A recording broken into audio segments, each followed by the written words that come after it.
आज का सत्संग ध्यान पूर्वक पूरा जरूर सुने। घर में सुख शांति समृद्धि के लिए ये खास बातें जरूर ध्यान रखें।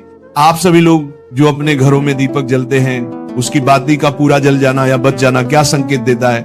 आपके पूजा, घर, मंदिर और खास अवसरों पर जैसे कि दीपावली, व्रत और अन्य धार्मिक अनुष्ठानों में दीपक जलाने से जुड़ी है। क्या कभी सोचा होगा या देखा होगा कि जब आप दीपक जलाते हैं तो वो आपके जीवन में कौन से संकेत दे रहा है? क्या आपकी दीपक की बाती पूरी तरह से जल जाती है या वह अधजली रह जाती है? और क्या दीपक की बाती पर फूल बनने का क्या अर्थ क्या होता है? क्या आपको पता है कि पहले से जले हुए दीपक में बाती जलाना आपकी परेशानियों का कारण हो सकता है या नहीं? और कितने समय तक, कितने सालों तक एक ही दीपक का उपयोग करना शुभ माना जाता है या अशुभ? आज हम इन सभी रहस्यों का पर्दाफाश करेंगे और जानेंगे कि दीपक आपके जीवन में खुशहाली या बाधाएं कैसे ला सकता। तो भक्तों, आपको जानकर हैरानी होगी कि आप अपने पूजा घर के मंदिर में दीपक जलाते समय अगर ये गलती करते हैं तो आपको इसका परिणाम जरूर भुगतना ही होगा। दीपक की बाती का पूरा जल जाना और बाकी का बच जाना भी अलग अलग संकेत देता है, जो आपके लिए जानना बहुत जरूरी है।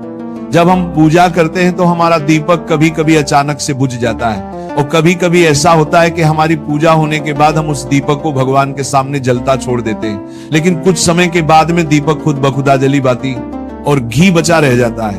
और कभी कभी तो हमारे दीपक की बाती पूरी जल जाती है और उसमें फूल भी बन जाता है। तो इनके अलग अलग नकारात्मक और सकारात्मक परिणाम होते हैं। तो सबसे पहले ये जानते हैं कि अगर हमारे दीपक में फूल बन रहा है तो इसका क्या मतलब होगा। प्रिय मित्रों, अगर हमारे दीपक की बाती में फूल बन रहा है तो इसका सीधा सा मतलब है कि भगवान ने हमारी प्रार्थना को स्वीकार कर लिया है और वह हमारी पूजा से प्रसन्न है। इसका संकेत वह बाती में बने इस फूल के माध्यम से देते हैं। अगर आपके घर में दिव्य शक्तियां मौजूद हैं और आपके साथ साथ वह भी ईश्वर की पूजा में अपना ध्यान रखती हैं, तो आपकी दीपक की बाती में एक से ज्यादा फूल बनते हैं और कभी कभी साथ ही किसी भी देवी देवता का रूप भी दिखने लगता है। तो अगर आपके दीपक की बाती में फूल बन रहा है तो आप सच में बहुत भाग्यशाली हैं। इसी के साथ दीपक जलाने के भी कुछ खास नियम आपको जरूर जानने चाहिए।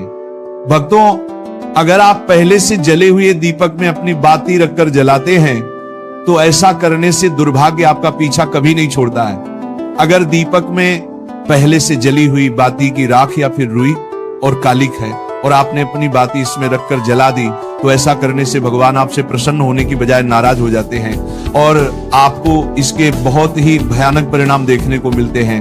आपके बनते हुए काम बिगड़ने लगते हैं, आपको आपकी तिजोरी का धन खर्च होने लगता है और आपके धन आने के सारे रास्ते भी बंद हो जाते हैं। तो हमेशा ये ध्यान रखें कि जब भी आप दीपक जलाएं, आप हमेशा साफ सुथरे दीपक का ही इस्तेमाल करें।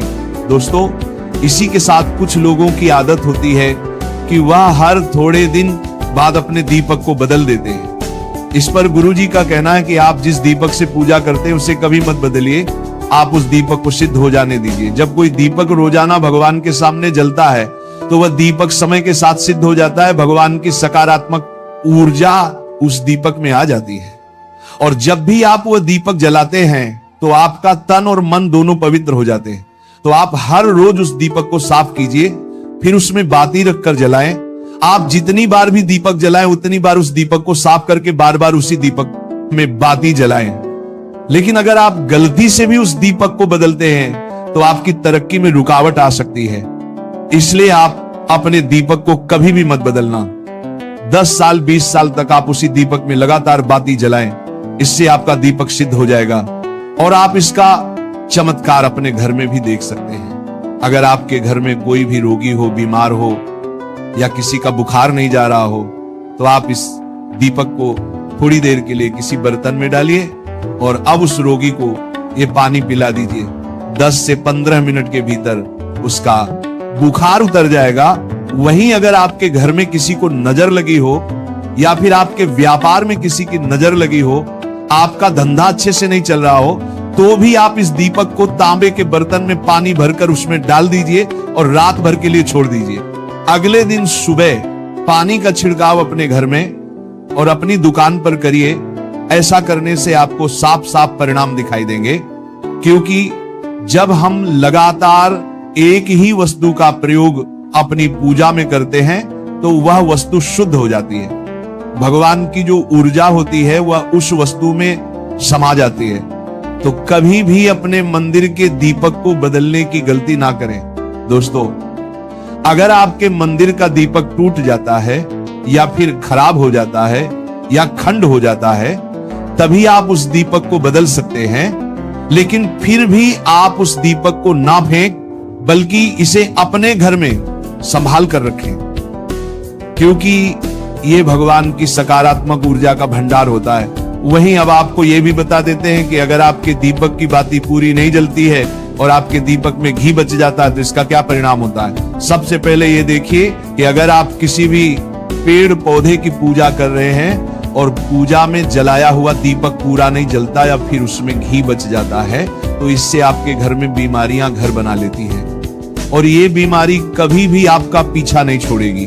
तो जब भी आप किसी भी पेड़ पौधे या मंदिर के बाहर किसी भी स्थान पर पूजा करें तो यह ध्यान रखें कि उसकी बाती पूरी जले और उसमें घी बचा हुआ ना हो, क्योंकि ये आपकी अच्छी सेहत के लिए बहुत ही अच्छा प्रभाव देगा। वहीं अगर आपके घर के मंदिर में दीपक की बाती पूरी नहीं जलती और पूजा करते समय दीपक बार बार बुझ जाता है तो जरूर आपके घर में नकारात्मक ऊर्जा का वास है और ये आपकी पूजा में विघ्न डालने का काम करती है। दोस्तों, हमारे घर में अगर कोई बुरी शक्ति होती है या फिर कोई ऐसी ऊर्जा होती है जो ये नहीं चाहती कि आपके घर में भगवान की कृपा हो और सकारात्मक ऊर्जा हो, तो ये आपकी पूजा सफल नहीं होने देती, क्योंकि भक्तों एक वातावरण में एक ही तरह की ऊर्जा रह सकती है, या तो सकारात्मक या नकारात्मक। जो बुरी शक्तियां होती हैं वह ये कभी भी नहीं चाहती कि आपके घर में देवी देवताओं की कृपा हो। अगर आपके घर में भगवान ने अपनी कृपा की तो उन बुरी शक्तियों और ऊर्जा का प्रभाव खत्म हो जाएगा। इसलिए ये शक्तियां चाहती हैं कि आपकी पूजा में रुकावटें आए। इन्हीं के प्रभाव से हमारा दीपक बार बार बुझ जाता है या फिर दीपक की बातें पूरी नहीं जलती।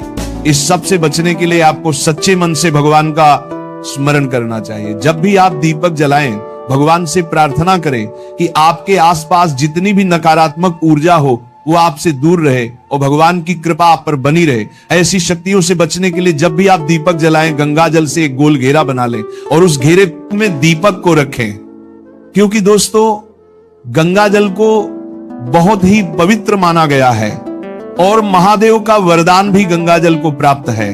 गंगा जल में सबसे पहले तो कोई भी बुरी शक्ति प्रवेश नहीं कर सकती, इसलिए गंगा जल कभी खराब नहीं होता और हर तरह की ऊर्जा को सकारात्मक ऊर्जा में बदल देता है। अगर आप गंगा जल से बने गोल घेरे में दीपक को रखेंगे तो ये आपकी पूजा में किसी भी शक्ति को बाधा नहीं बनने देगा और कोई भी नकारात्मक शक्ति आपके दीपक को बुझा नहीं पाएगी। आप निर्विघ्न अपनी पूजा संपन्न कर पाएंगे और देवी शक्तियां भी आपके जीवन में अपनी कृपा और आशीर्वाद बनाए रखेंगी। ये जो हमें दुख मिलते हैं ना, ये पाप के कारण मिलते हैं। लोग मारे घूम रहे हैं, दुख मिटाने के लिए सोचते हैं कोई जादू कर दे, कोई टोना कर दे, कोई जंतु बांध दे, कोई आशीर्वाद दे दे। अरे काहे को पागल हो? यदि तुम अच्छे आचरण करते हो, भगवान नाम जप करते हो, सधर्म से चलते हो, तो तुम्हें किसी से आशीर्वाद मांगने की जरूरत नहीं। बात मान लीजिए, प्रार्थना मान लीजिए। दिखावे में लाखों लोग अपने जीवन को नष्ट करने के लिए तैयार हैं। ये माया का ही तो दिखावा है जिसमें जन्म के जन्म हमारे नष्ट होते जा रहे हैं। सत्य मार्ग को क्यों नहीं पकड़ते हो? किसी के आशीर्वाद की जरूरत नहीं आपको आनंद प्राप्ति के लिए। आप आनंद के बच्चा हो, आनंद स्वरूप हो, जिनसे आशीर्वाद मांगते हो। उनके अंदर जो आत्म तत्व बैठा है वह तुम्हारे अंदर बैठा है, वही संपूर्ण आनंद लिए तुम्हारे अंदर बैठा है। तुम्हें किसी से गिज्ञाने की जरूरत नहीं। बस तुम अपने स्वरूप को नहीं पहचान पा रहे हो, अपनी शक्ति को जागृत नहीं कर पा रहे हो, इसलिए तुम दौड़े घूम रहे हो। भागने की जरूरत नहीं है। सत्संग सुनो, उसे अपने आचरण में उतारो। ये बात आप कागज में लिख लो, चाहे दिमाग में लिख लो। जब तक आपके आचरण शुद्ध नहीं होंगे, जब तक आप भजन नहीं करोगे, जब तक आप दूसरों को सुख नहीं दोगे, मन वचन कर्म से किसी को भी दुख नहीं पहुंचाना, तब तक आप भाग्य यहां से लेकर ब्रह्मलोक तक अगर आपको सुख मिल जाए तो बता देना, आ ब्रह्मभान लोक पुनरावर्तन अर्जुन, यहां सुख मिलने वाला है। आ ब्रह्म स्तंभ पर्यंतम सर्व माया जगत, यहां सुख मिलने वाला है। अगर सुख सिंधु भगवान का भजन नहीं करेंगे, बैठ के अपने घर में बैठकर आधा घंटा भजन नहीं करेंगे, मारे घूम रहे हैं, सोच रहे हैं ये भगवान का अवतार है, हमारा कल्याण हो जाएगा। ए भाई, जब भगवान वास्तविक अवतार लिए और जो भजन नहीं किए उनका भी कल्याण नहीं हुआ। भगवान के अवतार के समय हम भी रहे होंगे, कहीं ना कहीं किसी जीव जंतु के कल्याण हुआ क्या? अब भजन करोगे तो कल्याण हो जाएगा, हमारी बात मान लो। बार बार आपको कभी कड़वे शब्दों में, कभी मीठे शब्दों में बताते हैं। ए भाई, बचपन से भगवान के मार्ग में लगे हुए हैं, हमको अपना कर्म भोगना पड़ रहा है। जो शरीर रचना के समय रचा गया था वो सुखद या दुखद कर्म भोगना पड़। रामकृष्ण परमहंस जी के कैंसर था, भाई जी हनुमान प्रसाद पोदार जी के उदर में कैंसर था। बड़े बड़े महापुरुषों को भोगना पड़ा, तो प्रारब्ध को भोग लो। ये भोगने की सामर्थ्य नाम जप से आ जाएगी, और नाम जप करके जन्म मरण के चक्र से मुक्त हो जाओ। मान लो मेरी बात। क्या वृंदावन की परम पावन रज से बढ़कर त्रिभुवन में कोई रज है? इस रज में बैठकर तुम्हें आनंद नहीं मिल रहा तो कहां मिलेगा तुम्हें? क्या भगवान नाम से बढ़कर कोई अमोघ शक्ति है जो भगवान को अधीन कर सके? सुमीर। ऐसे ही प्रेमानंद महाराज जी का वीडियो देखने के लिए आप हमारे प्रेम शक्ति चैनल को सब्सक्राइब अवश्य करिए। ये 8 लक्षण प्रकट होने लगते हैं जिसके ऊपर प्रभु की कृपा होती है। हमारे ऊपर प्रभु की कृपा है, ये हम कैसे पहचाने? तो ये 8 लक्षण प्रकट होने लगते हैं जिस पर हरिजू की, प्रियाजू की कृपा है। पहला, घोर अपराध करने वाले के प्रति भी दया की भावना, शांति पहला लक्षण है। भाव में भी पहले शांत भाव है। हमारे ऊपर श्री हरिजू की कृपा है, इसकी पहचान ये 8 लक्षण। पहला, शांति, अर्थात घोर अपराधी के प्रति भी गुस्सा ना क्षमा करना, ये हरि की कृपा का लक्षण है। देख लो भाई, घोर अपराधी शब्द तो जाने दो, जरा सा प्रतिकूल हो जाए तो लाख समझाओ पर भ्रकुटी तनी रहती है। भला ऐसा है? अपराधी पर भी क्षमा का भाव होना, ये हरि कृपा पात्र में ही होगा, अन्य में नहीं। तो अगर अपने हृदय में ऐसा लगे कि ऐसा नहीं है तो हरिजू से प्रार्थना करनी चाहिए कि कृपा करो, मेरे में सामर्थ्य आवे। दूसरा, अनुसूया, वो किसी भी के प्रति कभी भी कोई दोष दर्शन ही नहीं करेगा। दोष कथन, दोष श्रवण की तो बात जाने दो। अनुसूया, दूसरों के गुणों में दोष ढूंढना, ये नहीं होता। हरि कृपा पात्र में ये नहीं होता। ये सब भजन के नाश करने वाले, जैसे पहला अपराधी पर क्रोध कर देना, तो माया ने भेजा इसीलिए था कि तुम्हारे साथ व्यवहार ऐसा करे कि तुम क्रोध करो। क्रोध करोगे तुम्हारी ऊर्जा शक्ति नष्ट हो जाएगी, अध्यात्म में जो चलने की थी। और कहीं तुमने संकल्प कर लिया तो भजन शक्ति नष्ट हो जाएगी। तो अगर भजन बल है तो गया, जरूर उसको दंड मिलेगा, पक्का मिलेगा, 100% मिलेगा, लेकिन आप खाली हो गए। ना भजन करने की वृत्ति रहेगी और ना भजन रहेगा, दोनों बात। अनुसूया, किसी के सद्गुणों में दोष देखना, गुणों में दोष ढूंढना, ये हरि कृपा पात्र में नहीं होता। ये बहुत मंगलमयी बातें हैं जिससे हमारा भजन मार्ग पुष्ट होता है। तीसरा, वो बाहर से और भीतर से पवित्र रहता है, हरि कृपा पात्र। शौचाचार का ज्ञान होना चाहिए, वस्त्र आपके पवित्र होने चाहिए, ये बाहरी जल रज आदि के द्वारा बाहरी पवित्रता। और निष्कपटता, निश्चलता, सत्य भाव, ये अंदर की पवित्रता है। अगर कपट है, छल है, असत्य है तो हृदय मलिन रहता है। भीतर और बाहर से पवित्र रहना, इसमें खास बात क्या है? भीतर और बाहर से पवित्र रहने में, भीतर और बाहर से सदैव पवित्र कौन रह सकता है? तो बोले जो पुंडरीकाक्ष भगवान श्री हरि का प्रियाजू का स्मरण करता रहता है वो शवायाभ्यंतर शुचि, वो बाह्य और अभ्यंतर दोनों से पावन रहता है। तीसरी जो कृपा का लक्षण है अर्थात वो सदैव भगवत चिंतन परायण, शौचाचार का पालन करने वाला, बाहर और भीतर से हरि कृपा पात्र पवित्र रहता है। चौथा, ऐसे कार्यों का अनुष्ठान न करे जिनमें हमारा भजन छूटता है, जिनमें सत्य छूटता है, जिनमें भगवत भाव छूटता है। जैसे आपके ऊपर कृपा हुई, आप भगवत मार्ग में चल रहे हैं, अब आप ऐसे संसारिक कार्यों का अनुष्ठान कर रहे हैं जिनमें आपकी चित्तवृत्ति बिल्कुल भगवत विमुख हो रही, तो जीवन का लाभ क्या होगा? लाभ तो है भगवत स्मरण सहित। जैसे कल एक ने प्रश्न किया कि मैं खाता तो नहीं लेकिन मांस के दुकान में मांस बेचता हूं, होटल आदमी, क्या उचित है? ये उचित कैसे हो सकता है? तुम और भी तो व्यापार कर सकते हो।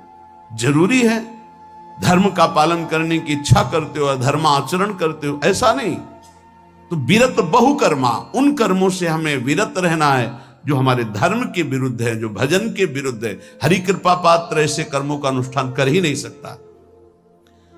अपने भजन का फल देखना भगवत कृपा पात्र के, सबको प्रदान कर देना। हिम्मत है? अपने भजन, इतनी मेहनत से किया हुआ भजन, भजन होने के बाद हे प्रभु इस भजन का फल हो, सर्वे भवन्तु सुखिना सर्वे सन्तु निरामयः। यहां तो कहते महाराज एक माला रोज आपके लिए करता हूं कि आपकी बीमारी ठीक रहे, तो शेष किसके लिए करते हो प्रभु? शेष क्या? अगर इष्ट और गुरु के लिए तुम्हारा है कि एक माला करते तो फिर इतनी माला करते तो हमें क्या होगा?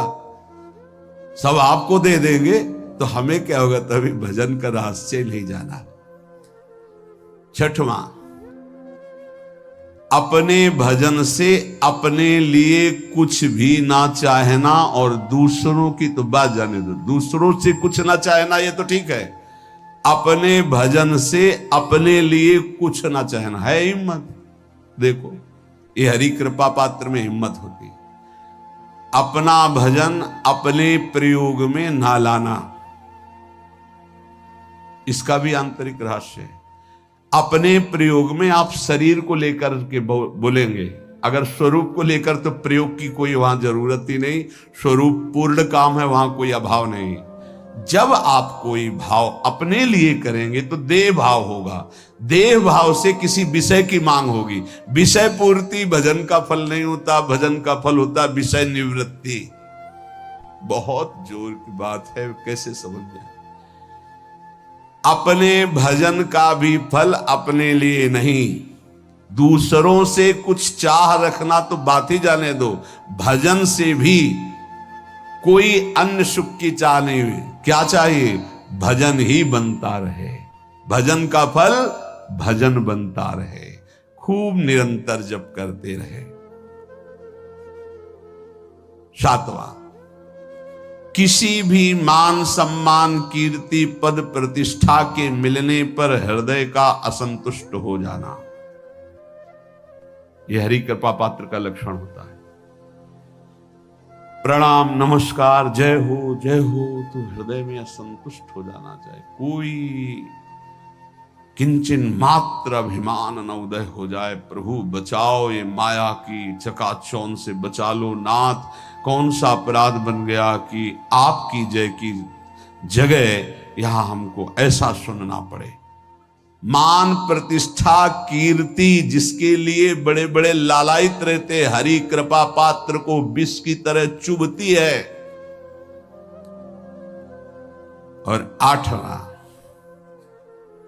किसी भी प्राणी समुदाय से संबंध ना रखते हुए सब पर दया की भावना, सब पर कृपा की भावना, सब पर करुणा मैत्री, पर किसी से ममता नहीं।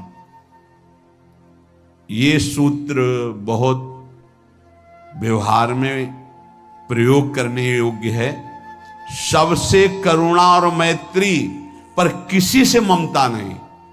करुणा तो करी भरत जी ने, मैत्री भी की मृग से, पर ममता रहित नहीं रहे। ममता कर ली तो अगला जन्म हिरण का हो गया। ममता नहीं रखी। निर्ममो निरहंकारा। करुणा मैत्री तो करनी है, जैसे इसमें आदेश है, गीता में जी आदेश है, अद्वेष्टा सर्वभूतान मैत्र करुण एवच, पर निर्ममो निरहंकारा, ये साधक की चतुरता है। प्राणी मात्र पर दया, कृपा, करुणा, मैत्री, पर ममता नहीं। ममता किसी से, और यहां करुणा मैत्री ये तो गायब हो गई, केवल ममता रह गई है। अपने शरीर से ममता, शरीर संबंधियों से ममता, विषय भोगों से ममता, यही जहर है। संबंध में ये ममता ही जहर है, विचारों में अहंकार जहर है, कर्मों में ये आसक्ति जहर है। इसी जहर को मिटा दे तो जीवन मुक्त महापुरुष कर्म करते हुए, विषय सेवन करते हुए, वार्ता करते हुए, विचार करते हुए, बिल्कुल जहर रहित उसका जीवन हो गया। तो ये 8 बातें हरि कृपा पात्र में होती हैं, इनको बार बार सुनना, हृदय में धारण करना।